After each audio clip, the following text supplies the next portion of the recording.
মাছগুলো একজন আরেকজনকে বলতো, দোস্ত তিলাওয়াত হবে শনিবারে, আমাকে কিন্তু নিয়ে যায়, ওই তিলাওয়াত মিস করলে কিন্তু অনেক কিছু হারাই ফেলাইব।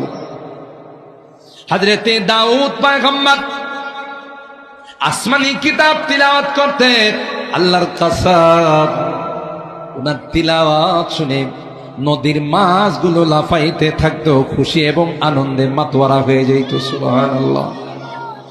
আকাশের পাখিগুলো তাদের পরগুলো নাড়া দিয়ে সমর্থন জানাইত, জঙ্গলের হিংস্র জানোয়ারগুলো মাথা নিচু করে পয়গম্বরের তিলাওয়াত শোনার জন্য বসে যাইত। সুবহানাল্লাহ। এবার জামানার বড় বড় শিল্পীরা একজন আরেকজনকে কয়, জীবনে কত গান গাইলাম, কত ডঙ্গে গান গাইলাম, বাজনা বাজাইলাম, আজ পর্যন্ত বাড়ির মুরগিটা পর্যন্ত কোনো লাফালাফি করল না, কথা কয় না।